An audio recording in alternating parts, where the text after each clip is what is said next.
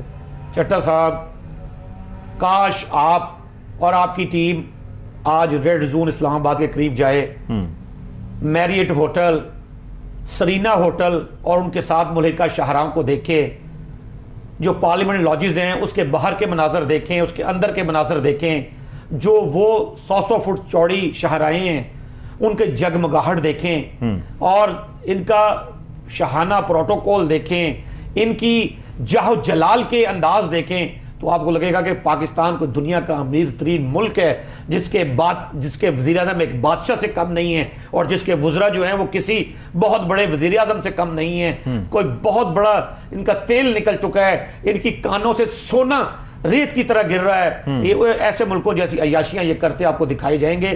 یہ تو طبقہ عیاشیہ اور طبقہ اشرافیہ. آپ 65 گاڑیوں کی بات کر رہے ہیں, ہمارا ملک یہ لوٹ کر کھا گئے ہیں. کس نے کہا تھا نیشنلائزیشن کرنی ہے؟ کس نے کہا تھا کالا باغ ڈیم نہیں بننا ہے؟ میں نے یا آپ نے یا عوام نے؟ انہی اسمبلیوں میں بیٹھے ہوئے لوگوں نے یہ کام کیے ہیں, باہر سے رشوتیں کک بیکس لے کے کام کیے ہیں. انہی لوگوں نے مہنگی بجلی بنانے کے لیے آئی پی پیز کے ساتھ وہ معاہدے کیے ہیں کہ آپ کسی طوائف کے ساتھ بھی وہ معاہدہ نہ کریں جو اس قوم کے ساتھ انہوں نے آئی پی پیز کے معاہدے کروائے ہیں. آپ مجھے بتائیں کہ یہ کوئی کیا کسی یہ ہمیں سے کہیں کہ یہ انڈیا کا قصور ہے, یہ اسرائیل کا قصور ہے؟ یہ تو ہمارے اسی طبقہ اشرافیہ کا قصور ہے, اسی طبقہ عیاشیہ کا قصور ہے, یہ اسی طبقہ بدماشیہ کا قصور ہے کہ یہ ٹی وی پہ آتے ہیں تو دھمکیاں دیتے ہیں, مقدموں کو انہوں نے مذاق بنایا ہوا ہے, ہر ایک کو یہ اندر اٹھا کر اس کو پکڑ کر جیل میں ڈالنے کا کام کر رہے ہیں. جو زبان کھلتی ہے اس زبان کو کاٹنے کا کام کر رہے ہیں, جو قلم لکھتا ہے اس قلم کو کاٹنے کا کام ہو رہا ہے, جو بندہ بولتا ہے اس کی آواز بند کی جاتی ہے, جو ادارہ میرٹ کی بات کرتا ہے اس کا سر قلم کر دیا جاتا ہے. آپ یہ کیسی 65 گاڑیوں کی چٹا صاحب بات کر رہے ہیں؟ 165 گاڑیاں. انہوں نے تو پتہ نہیں کتنی لاکھ گاڑیاں منگوا چھوڑی ہیں. جو ہمارے ساتھ ڈیلیشن پروگرام میں کاروں کو ہمارے ساتھ ایک اکانومی پہ پروگرام تو رکھیں کہ جو ڈیلیشن کے ساتھ اس ملک کے آخر آپ سوچیں نا, ایک عام طالب علم کو بھی جاننا ہے کہ یہ ڈالر آخر گئے کہاں یہ دیکھیں. سر یہ ایک بڑا سوال ہے کہ پاکستان تحریک انصاف یہ کلیم کرتی ہے کہ جب ہم گئے تو ہم کوئی 16-17 ارب ڈالر جو ہے وہ چھوڑ کے گئے تھے اپنے فورن ریزرو کے اندر. 22 ارب ڈالر. کتنے 22 ارب ڈالر 22 ارب ڈالر تھے 22 اپریل کو. اوکے 22 ارب ڈالر اگر تھے فورن ریزرو کے اندر تو سر یہ پیسے گئے کہاں پہ؟ پاکستان کے اندر مہنگائی کو 3 گنا بڑھا دیا گیا اور اس ٹائم پہ کرٹیسائز کیا جاتا تھا کہ عمران خان صاحب 150 روپے کا پیٹرول بیچ رہے ہیں, اتنا مہنگا پیٹرول اس ملک میں کون افورڈ کرے گا. انہوں نے آ کے تو ہر چیز کی پرائس ریز کی ہے اور آلموسٹ 3 ٹائمز مہنگائی جو ہے وہ کر دی, یعنی ہر طرح سے پیسے ایکسٹرا جنریٹ کرنے شروع کیے ہیں اس حکومت نے. اس کے باوجود فورن ریزرو جو ہمارا ہے وہ کم کس طرح ہو گیا سر کہ آج ہم شاید یہ کہہ رہے ہیں کہ وہ 6 ارب ڈالر سے بھی کم رہ گئے؟ چٹا صاحب دل رو رہا ہے, میں وہ کیا بتاؤں, یہ ایک ایسی داستان ہے کاش لوگ جان سکیں.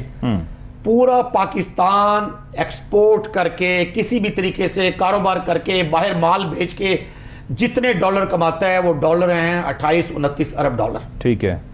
اور پاکستان کے جو 95-96 لاکھ لوگ جو اوورسیز پاکستانی جنہیں کہا جاتا ہے, جو بیرون ممالک جا کر محنت کر رہے ہیں, مزدوری کر رہے ہیں, ڈاکٹر ہیں, انجینئر ہیں, پائلٹ ہیں, کوئی بزنس مین ہیں, کچھ بھی ہیں, وہ سارے جو ڈالرز ایک طرف پورے پاکستان کے 24 کروڑ لوگ، ایک طرف وہ 96 لاکھ لوگ، ٹھیک ہے، وہ 96 لاکھ لوگ جو ہیں پاکستان میں 30 ارب ڈالر سالانہ بھجواتے ہیں، جسے کہتے ہیں فارن ریمیٹنسز. بالکل. آپ یہ دیکھیں کہ ہمارے پاس یہ 30 ارب ڈالر وہ اور 28-29 ارب ڈالر یہ مل کے تقریباً 60 ارب ڈالر بڑی مشکل سے بنتے ہیں. ٹھیک ہے. اور اب جو ہم ان 60 ارب ڈالر کے اگینسٹ خرچ کیا کرتے ہیں؟ 60 ارب ڈالر ہمارے پاس پڑا ہوا ہے، ہم کرتے ہیں 85 ارب ڈالر، یعنی 26-27 ارب ڈالر ہم فالتو خرچ کرتے ہیں. اور یہ خرچ کون کرتا ہے جی؟ یہ 85-84 آپ کرتے ہیں، یہ جو کیمرہ مین ہے یہ کرتے ہیں، کیا یہ جو باہر دودھ بیچنے والا ہے یہ کر رہا ہے، کیا اخبار فروش کر رہا ہے، کیا یہاں جنرل سٹور والا کر رہا ہے؟ جی نہیں. یہ وہ چند خاندان ہیں پاکستان کے جنہوں نے رشوت دے کے ہر وزیر اعظم، صدر مملکت اور وزراء کا اور انڈسٹریز ڈپارٹمنٹ کا منہ بند کیا ہوتا ہے. سوزوکی 1980 میں اس کا پلانٹ بنا، ہونڈا کا پلانٹ بنا، ٹویوٹا کا پلانٹ یا بنا. وہ لوگ کیا کرتے ہیں؟ وہ لوگ یہ سارے ڈالر جو ہیں ہمارے یہ اٹھاتے ہیں اور ان کو سپیئر پارٹس کے بدلے میں دے دیتے ہیں، اور یہاں صرف سپیئر پارٹ جوڑ کے کہہ دیتے ہیں کہ جی یہ گاڑی آپ لے لیں. آج 26 لاکھ گاڑیاں صرف لاہور کی سڑکوں پہ دوڑ رہی ہیں. ٹھیک ہے. ان کی بنی. اب ان گاڑیوں کی قیمت جو ہے ہمارے وہ جو 30 ارب ڈالر ہیں جو اوورسیز نے بھیجے ہوئے، اور 26-27 ارب ڈالر جو ان پاکستانی ٹیکسٹائل، لیدر، یہ وہ اور سرجیکل انسٹرومنٹ وغیرہ ایکسپورٹ کر کے کمائے ہوتے ہیں، یہ وہ سارے ملا کے اس کی بجائے جو 25-26 ارب ڈالر ویسے بھی پڑے ہوتے ہیں کسی IMF یا مختلف امدادی حلقوں کے، یہ وہ خرچ کر دیتے ہیں. یہ ظالم وہ لوگ ہیں، ان کو پوچھنے والا کوئی نہیں، ان کو کرنے والا کوئی نہیں. پروگرام یہی تھا کہ یہ کاریں جو ہیں ان کا ڈلیشن پروگرام دیا گیا تھا کہ 2 سال میں سوزوکی کار اپنا تمام انجن، ٹائر، ہر چیز، نٹ، پیج، بول، لائٹ سب کچھ یہی بنائے گی. اور بن سکتا ہے، بن رہا ہے گجرانوالہ میں، وزیر آباد میں، منڈی بہودین میں. بالکل. لیکن یہ بدبختی ہے کہ ہمارے بیوروکریٹس کرپٹ ہیں. وہ کہتے ہیں مت لو یہاں سے، باہر سے لو، انہیں کمیشن ملتا ہے، انہیں آسانی ملتی ہے مالکان کو کہ کیا ضرورت ہے یہاں بنانے کی، باہر سے بنا بنایا لو، یہاں پیک کرو اور دے کے گاڑی کے حوالے کرو، پروفٹ ہمارے جیب میں ڈالر کام کے جائیں گے. یہ خدا رہا یہ کوئی ایسا ایماندار حکمران آئے. اگر عمران خان جو ہے میں ان سے گزارش کرتا ہوں، اگر وہ ایاک نعبد و ایاک نستعین کہتے ہیں تو یہ کر کے بھی دکھائیں ایمانداری سے. ان مگر مچھوں کو گرفتار نہ کریں، ان کو پکڑنے اور نیب اور اینٹی کرپشن کے چکروں میں نہ ڈالیں، FIA کے ان کی دیہڑیاں نہ بنوائیں نیب، FIA اور اینٹی کرپشن کی. یہ ان لوگوں کو صحیح کام کرنے پر مجبور کریں، لوگوں کو ایماندار بنانے کی نصیحت اور تلقین نہ کریں، سسٹم کو ایماندار بنانے کی کوشش کریں، وگرنہ یہ پاکستان تو ہاتھوں سے جاتا ہوا صاف دکھائی دے رہا ہے. سب سے چٹا صاحب یہاں میں ایک ضرور بات کہوں گا، سب سے ہمیں نہیں غرض، بطور مجھے ایک عام پاکستانی طور پہ بالکل غرض نہیں ہے کون پرائم منسٹر بنتا ہے، کون نہیں بنتا، کون صدر بنتا ہے، کون نہیں بنتا. مجھے یہ غرض ہے کہ میرے لوگوں کو لائنیں لگوا کے آٹا نہ دو، میرے لوگوں کو کھانے کے 2 وقت کی روٹی دو، میرے لوگوں کو فوڈ سیکورٹی کا مسئلہ نہیں آنا چاہیے، میرے لوگوں کو سر چھپانے کی جگہ ملنی چاہیے، میرے ملک کے عوام کے لیے صحت اور علاج کی سہولیات ہونا چاہیے، میرے ملک کے غریب بچوں کو بھی پڑھنے کے مواقع، تعلیم حاصل کرنے کے مواقع ملنا چاہیے. اور یہ تبھی ہوگا چٹا صاحب، یہ تبھی ممکن ہو سکے گا کہ اگر کوئی شخص جو اوپر آنا چاہ رہا ہے، چاہے وہ کوئی ہے، PDM کا ہے یا تحریک انصاف کا ہے، کچھ بھی ہے، وہ یہ عہد کرے کہ اس نے آئندہ جو کچھ کما لیا، جو کچھ بنا لیا، لیکن آئندہ جو کچھ کرنا ہے اس وسائل یافتہ، اس فل آف پوٹینشل کنٹری کو چلانا ہے، آگے بڑھانا ہے، ہمسایوں کے ساتھ امریکہ کے اشاروں پر نہیں بلکہ اپنی قومی مفاد کے تحت جو ہے وہ کام کرنا ہے اور اس کے ساتھ تعلقات بنانے اور پاکستان کی صنعت و تجارت کو ترقی دے دی. اس میں تو کوئی شک نہیں ہے. ظاہر ہے سر جس طرح سے آپ بتا رہے ہیں یہ اگر ہو جائے تو it is a dream of every Pakistani ہے ان دس کنٹری کی کاش ایسا ہو جائے جیسا کہ آپ نے بیان کیا کہ یہاں پہ ہمارے لیڈرز جو ہیں وہ اس قدر دیانتدار ہو جائیں کہ وہ عوام کا احساس کرنا شروع کر دیں، عوام اپنی تمام عوام کے لیے بہتری کے لیے کام کرنے شروع کر دیں. لیکن سر ایسا کچھ بھی ہوتا ہمیں کہیں بھی نظر نہیں آتا. عمران خان صاحب کا بھی ہم اگر 4 سال کا ٹینیور دیکھیں تو بہت سا وہ پازیٹیو کام تھا جو عمران خان صاحب کر سکتے تھے، بجائے ان لوگوں کو کرٹیسائز کرنے کے، ان کے خلاف کیسز کے پیچھے بھاگ دوڑ کرنے کے، اور جو کچھ وہ کرتے رہے اس سے بہتر یہ نہیں تھا کہ وہ مزید امپروو کر سکتے تھے، اس ٹائم کو گین کر سکتے تھے، اپنی انرجی کو عوام کے لیے مزید یوٹیلائز کر سکتے تھے. سر ہم نے پازیٹیو چیزیں کچھ دیکھی عمران خان صاحب کے دور میں. ظاہر ہے ان کے آنے سے پہلے اگر جس طرح سے آپ نے گاڑیوں کی بات کی کہ گاڑیاں یہاں پہ ہمارے پاس آلٹرنیٹ ہی نہیں تھا، وہ 3 صرف کمپنیز تھیں، Toyota, Honda and the third was Suzuki. اس کے علاوہ کوئی کمپیٹیٹر ہی نہیں تھا، سب چیزیں امپورٹ ہوتی تھیں. خان صاحب کے دور کے اندر ہم نے یہ ضرور دیکھا کہ کچھ اور کمپنیز آئیں، یہاں پہ ہنڈائی آئی، یہاں پہ کیا آئی اور ملٹیپل کمپنیز یہاں پہ آئیں. اس کے بعد مارکیٹ کے اندر ایک اچھی چیز اور شاید کوئی بیٹر ریٹس کے اوپر چیزیں ملنا شروع ہونے کی ایکسپیکٹیشن تھی، لیکن مہنگائی اتنی ہو گئی ہے, ان کی پرائسز وہاں چلے گئی ہیں کہ اب تو ہر چیز شاید کسی عام آدمی کی پہنچ سے باہر ہے کوئی اچھی گاڑی خریدنا پاکستان کے اندر. اور جو اس ٹائم پہ حالات جا رہے ہیں سر, مطلب ڈو یو سی کہ اگر عمران خان صاحب کو گورنمنٹ ملے اور یہ ٹینیور ملے, جس طرح سے وہ کہہ رہے ہیں کہ میں دیکھ رہا ہوں آج عمران خان صاحب کی میں آپ کو اسٹیٹمنٹ بتاؤں, انہوں نے کہا ہے کہ اگست میں الیکشنز ہوں گے, اپریل میں الیکشنز ہوں گے اور یہ حکومت مجبور ہو جائے گی الیکشنز کرنے کے لیے. وہ بی بی سی کو انٹرویو دے رہے تھے اور اس میں انہوں نے بات کی, انہوں نے یہ کہا ہے کہ ساتھ ہی پرویز الہی صاحب چونکہ ان کے بڑے اہم اتحادی ہیں, پرویز الہی صاحب کے بارے میں انہوں نے یہ کہا کہ بڑا دباؤ تھا ان کے اوپر اور اس کے باوجود انہوں نے ہمارا ساتھ دیا, تو ان کے اس ساتھ کا ہم بھی بھرپور ساتھ دیں گے. اور شاید آج تھوڑی سی انہوں نے ذکر یہ بھی کیا کہ کاف لیگ کی جو ہے وہ جوائن کرنا چاہ رہے ہیں, کاف لیگ کے وہ لوگ جو ہے پاکستان تحریک انصاف کو, چودھری پرویز الہی, مونس الہی and the group with them. اور ساتھ انہوں نے یہ کہا کہ 17 سال میں ہم نے بہترین پرفارمنس دی ہے, یعنی ہمارے دور کے اندر معاشی پرفارمنس جو ہے پاکستان کی 17 ایئرز کے اندر سب سے بہتر تھی. کیا سر ایسے ہی تھا کہ 17 سال پاسٹ 17 ایئرز میں اور اس حکومت نے جو کچھ کیا وہ کیا بہتر تھا پچھلے تمام دور سے؟ نہیں دیکھیں, ایک تو میں یہ پرویز الہی صاحب کو کہنا چاہتا ہوں کہ چودھری پرویز الہی نے ثابت کر دیا وہ چودھری ہے, دل خوش کر دیا, یقین کریں. ٹھیک ہے, جو کہتا ہے اس نے وہ کر کے دکھایا, جس کے ساتھ کھڑا ہے اس کے ساتھ ہی کھڑا رہا ہے. دباؤ تھا, بہت زیادہ تھا. سر وہ مجبوری نہیں تھی چودھری پرویز الہی صاحب کی؟ نہیں, میں سمجھتا ہوں انہوں نے فیس کیا ہے دباؤ کا, مجبوری نہیں, دباؤ تو فیس کیا ہے لیکن اس ٹائم پہ اور آپشن بھی تو کوئی نہیں تھی. نہیں کہہ سکتے, دیکھیں یہ مجبوری تب ہوتی ہے جب دوسری جانب کا آپشن نہ ہو. سر نہیں تھی نا, وہ تو ایکسیپٹ ہی نہیں کر رہے تھے. مسلم لیگ نون نے تو صاف جواب دیا کہ چودھری پرویز الہی صاحب کو انہوں نے کہا جی ہم تو ایکسیپٹ ہی نہیں کریں گے ان کو. چٹا صاحب, آصف علی زرداری صاحب جب جس رات اسمبلی کا یہ جی پنجاب آئے, انہوں نے لاہور میں بیٹھے رہے, بڑی کوشش کی. 48 گھنٹے قبل وہ یہاں موجود تھے اور پیچھے چھپ کے ایک صف میں جو کام کر رہے تھے, وہ کس سے چھپا ہوا ہے, سب کو اس کا پتہ ہے وہ کیا کر رہے تھے اور کس طرح بکر منڈی لگانا چاہ رہے تھے. یہ آپ یہ بات نہ کہیں, ایک آپشن بہت سٹرونگ موجود تھا. وہ اگر ایک لب کھولتے تو ساتھ ہی ہاتھ جو ہے نا آگے بڑھا نہ تھے, چاہے وہ کسی کے بھی ہوتے. پی ڈی ایم نون لیگ سے پی ڈی ایم کا حصہ ہے, الگ اینٹی نہیں ہے, تو وہ تو ایک ہاتھ آپشن بہت سٹرونگ موجود تھا, لیکن انہوں نے اس کو ریفیوز کیا ہے, دباؤ کو بھی ریفیوز کیا ہے اور چودھری بن کے چودھری کا کردار ادا کیا ہے. لیکن یہاں اس مرحلے پہ یہ میں ضرور کہنا چاہوں گا کہ جو سابق پرائم منسٹر عمران خان ہیں, ٹھیک ہے, ان کے دور میں میرے پاس جو, چونکہ میں اکانومی کا بندہ ہوں, کچھ بہتری کے آثار جو جی ڈی پی تھی وہ بھی 5.6 کو 5.4 کو ٹچ کی تھی, وہ بھی ہوا تھا. ٹیکسٹائل بھی چل گئی, لومز بھی چل گئی, فیصل آباد میں کاروبار چلا, سیالکوٹ میں چلا, کراچی بہتر ہوا. آپ کے ٹیکس دہندگان کی ایک جو ٹیکس بیس ہوتا ہے اس میں اضافہ ہوا اس کی تعداد میں.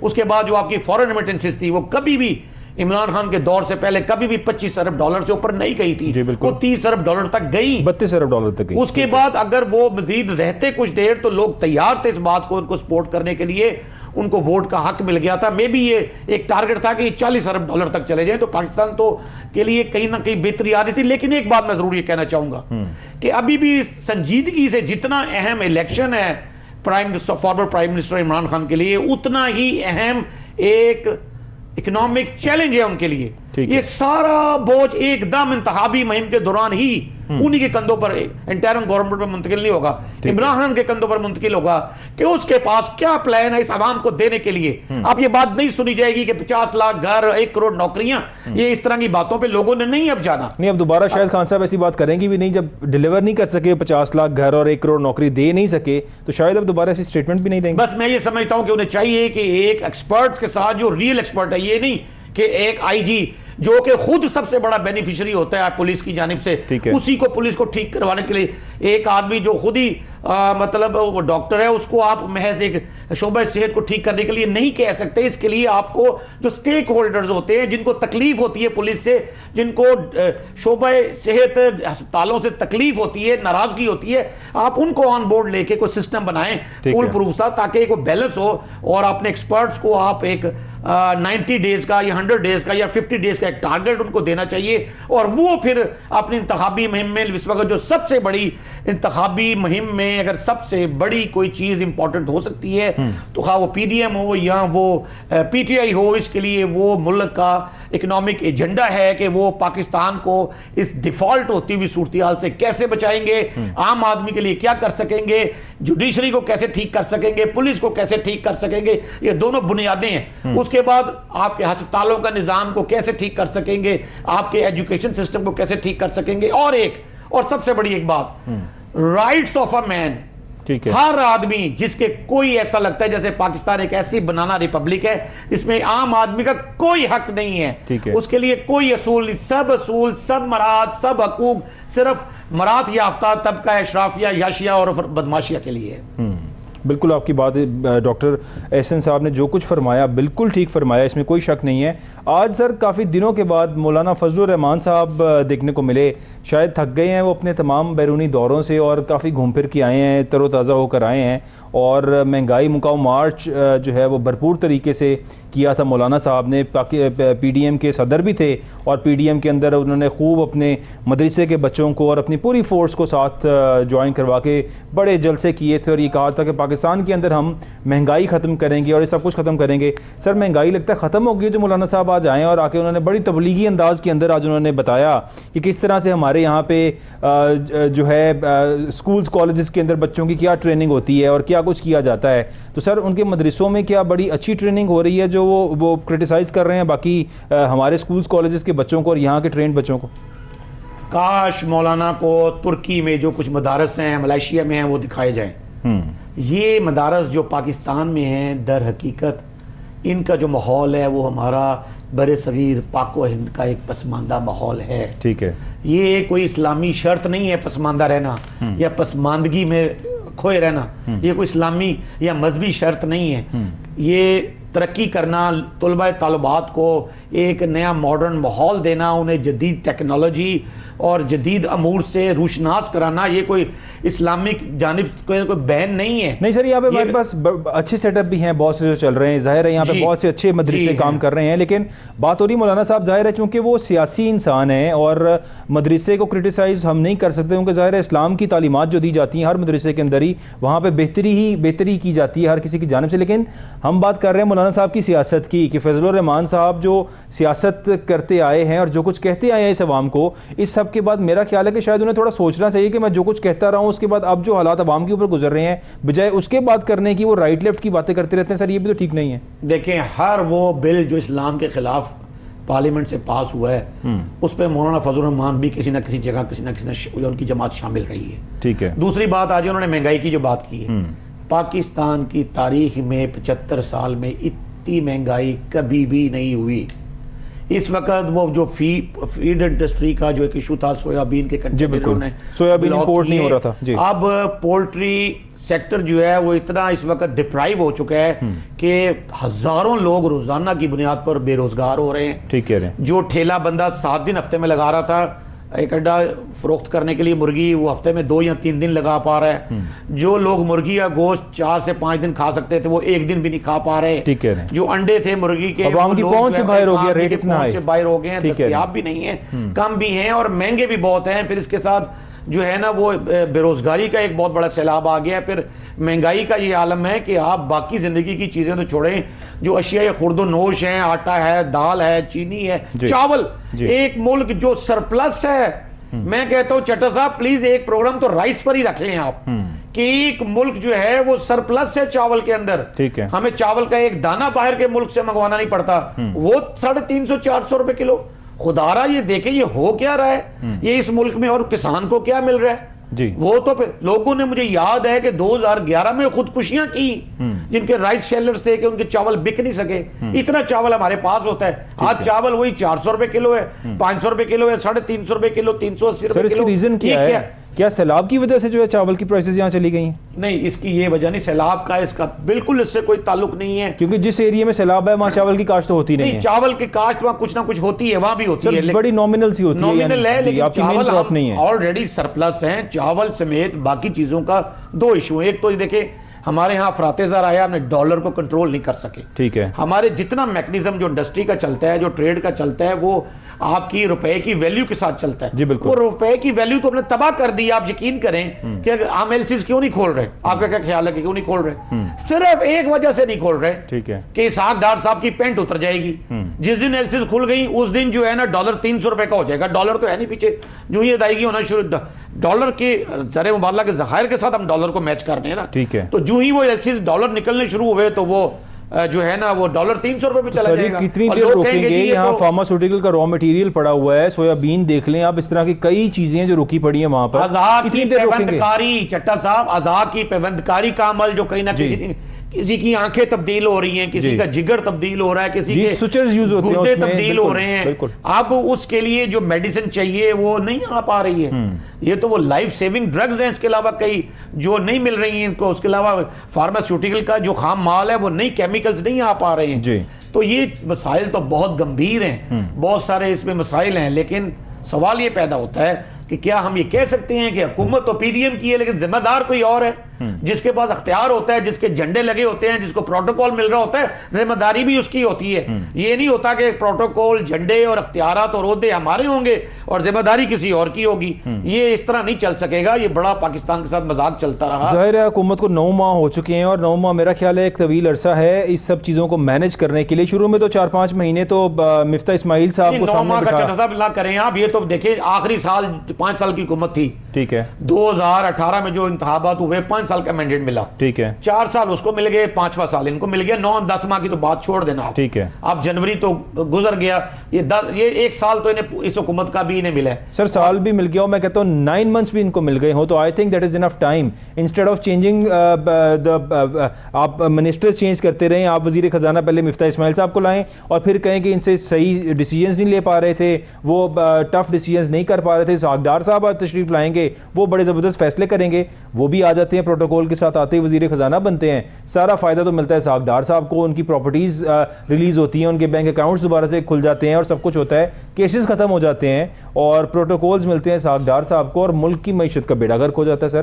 تو یہ ڈالر کو جو کنٹرول کرنا تھا 200 سے میں نیچے لے آؤں گا, یہ دعوے کس منہ سے کرتے تھے, اور اب کس منہ سے یہ پی ڈی ایم کے جو اتحاد ہے, جو تمام لوگ ہیں, کیا عوام کے سامنے جاتے ہوئے اب یہ سوچیں گے کہ ہم نے جو باتیں کی تھی یہ عوام کو باتیں یاد ہے, یا ابھی بھی اسٹل یہی سمجھتے ہیں کہ عوام اسی طرح بے وقوف بنتے رہیں گے جس طرح ہمیشہ ہی بناتے رہے ہیں ان کو؟ نہیں جی, عوام کا ایک بہت بڑا حصہ تو ابھی بھی بیوقوف بن رہا ہے اور بیوقوف ہے. اور دوسری بات یہ ہے کہ انہوں نے مسلم لیگ نون نے خاص طور پہ پی ڈی ایم کی پیپلز پارٹی نے ذرا کم پرائس کی پے کی ہے, مولانا فضل الرحمان کی جے یو آئی نے ذرا کم پرائس پے کی ہے. سب سے زیادہ پرائس جو اس ساری رجیم چینج کی پے کی ہے مسلم لیگ نون نے کی ہے. اور میں یہ سمجھتا ہوں کہ جو بھی دانشور, جو بھی تجزیہ کار, جن کی دلی ہمدردی پاکستان مسلم لیگ نون کے ساتھ ہے, انہیں چاہیے کہ انہیں سمجھائیں کہ آپ کتنی قیمت ادا کریں گے, کہیں آپ صفائی ہستی سے مٹ نہ جائیں. اس وقت جو ہے نا ان کی اتنی ساکھ خراب ہو چکی ہے. لیکن اب الیکشنز کی طرف جائیں گے تو سچویشن تھوڑی سی ٹف لگ رہی ہے, اس لیے وہ بھاگ رہے ہیں الیکشن سے, اس لیے وہ نہیں چاہ رہے کہ الیکشنز ہوں کسی بھی طرح سے. بالکل جی, جو مقابلے سے بھاگتا ہے اس کو تو ایک ہی اندیشہ ہوتا ہے نا کہ میں مقابلے میں کہیں ہار نہ جاؤں, وگرنہ مقابلہ اگر وہ جیت رہے ہوتے تو وہ تو اگر یہ نہ بھی الیکشن مانگتے تو انہوں نے الیکشن کرنا تک کروائیں, تاکہ یہ ہمیں جو جب تک عمران خان صاحب حکومت میں رہے ہیں پی ڈی ایم کی ایک ہی ڈیمانڈ تھی کہ الیکشنز کرائے جائیں جی, اور جب ان کو مل گیا یہاں پر وفاقی حکومت مل گئی ہے, اقتدار مل گیا, تو اس کے بعد اب یہ تو الیکشنز کرانے سے بالکل بھاگ رہے ہیں اور تمام مشکل فیصلے بھی کر لیے ہیں. بیگرز کے ناٹ بی چوزرز, اور وزیر اعظم صاحب نے پوری دنیا سے جا کے پیسے مانگ بھی لیے ہیں, ساری کوشش کر بھی لی ہے, اور ملک کا اس ٹائم پہ بیڑا غرق ہو گیا. پوری دنیا مذاق بن رہا ہے پرائم منسٹر کا, ان کی لینگویج کا, ان کے جیسچرز کا. یہ ان کی بس کی بات نہیں ہے, یہ اس کو ہینڈل کرنا عمران خان کے پارٹ پر بہت سارے. سر اب ان کے لیے لیکن الیکشنز کرانا بھی تو بس کی بات نہیں ہے ان سچویشن کے اندر, کریں کیا وہ؟ دیکھیں جی, الیکشن تو وہ چاہیں گے کہ تا قیامت نہ ہو. میں تو آپ کو صحیح بات بتاؤں, جو ان کا انداز ہے, جس طریقے سے پی ڈی ایم چل رہی ہے, وہ تو چاہتے ہیں جی کہ 2025 کیا 26 تک بھی الیکشن نہ ہو. ٹھیک ہے, لیکن نوشتہ دیوار ہے چٹا صاحب کے الیکشنز اپریل مئی جون میں اس میں ہوں گے, ہونا کروانا پڑیں گے. یہ تو خان صاحب کہہ رہے ہیں سر, ظاہر اگلے بھی تو کچھ سوچ رہے ہیں. اس وقت اس ملک کو سب سے زیادہ تمام segments of life, economy, society, سب لوگ ایک ہی بات کہہ رہے ہیں کہ الیکشن الیکشن الیکشن.